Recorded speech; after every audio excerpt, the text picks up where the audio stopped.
Yo guys, welcome to Ashton Fitness. Today I'm going to show you one of the quickest ways to learn new calisthenics skills. This is a proven method that I've used to learn all my calisthenics skills, so I wanted to share it with you because I know it will help you unlock the calisthenics skills you've always dreamed of achieving. If you're a beginner, this method would allow you to unlock your favorite calisthenics skills for the first time. If you're an intermediate or advanced calisthenics athlete, then you'll also benefit from learning about this method because it will help you to strengthen your existing calisthenics skills so that you can hold them for longer and with greater ease. Make sure you watch this video in its entirety because I'm going to be dropping some major knowledge bombs that will help you learn new calisthenics skills quicker than you've ever learned them before. As always, remember to subscribe and turn on post notifications so you can continue to receive more awesome calisthenics tutorials like this one. The best way to learn new calisthenics skills is by doing what I call WorkDown sets.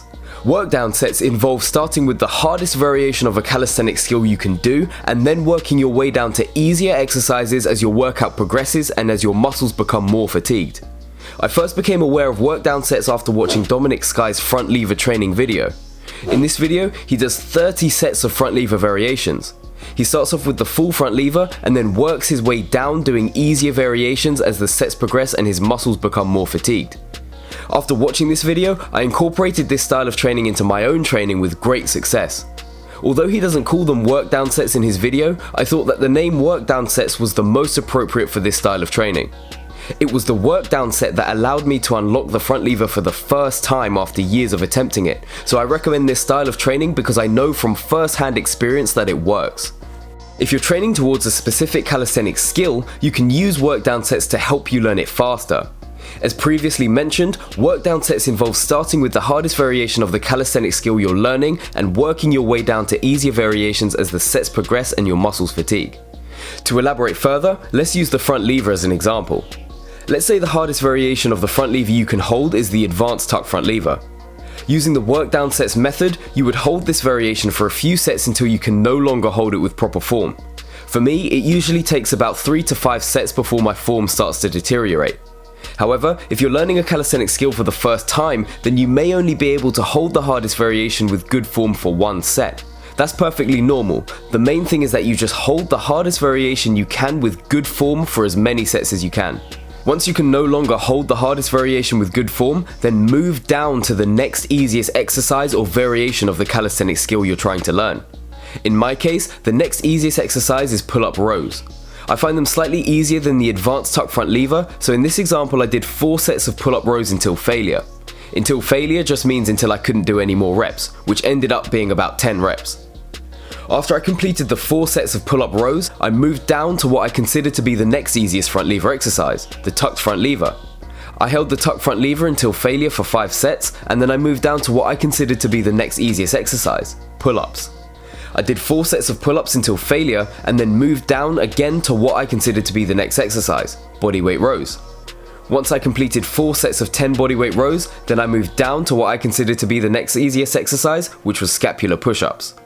I did 4 sets of scapular push-ups until failure, and with that I finished my workdown sets. As you could see in this example, I worked down from the hardest variation of the front lever I could do, the advanced tuck front lever, to the easiest front lever relevant exercise, the scapular push-up. You may have noticed that I said the phrase, what I consider to be the next easiest exercise repeatedly throughout the description of my workdown sets.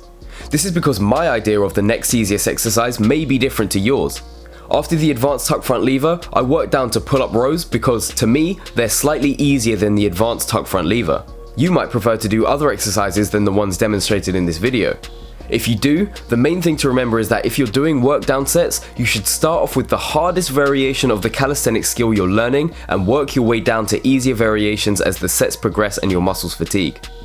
To help you understand workdown sets better, here's a diagram depicting workdown sets in a visual format. As you can see, you start off with the hardest variation of the calisthenics skill you're trying to learn first, and then you work your way down to easier exercises and variations as the sets progress and your muscles fatigue. It's important to make sure that when you're doing your workdown sets, that you keep the exercises relevant to the skill you're trying to learn.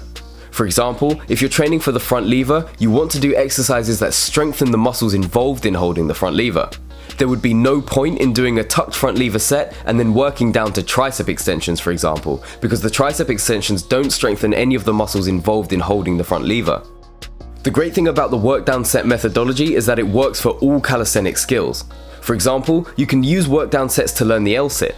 Let's say the hardest variation of the L-sit you can hold is the straddle L-sit. You might do 3 to 5 sets of straddled L-sits and then work your way down to an easier variation like the tucked one leg L-sit. Once you've done a few sets of those, you might work down to a tucked L-sit. After you've completed your sets of tucked L-sits, you may then work down to some leg raises and so on. Again, the exercises shown in this example may not be the exercises you work down with, because the exercises you work down with are dependent on your current ability.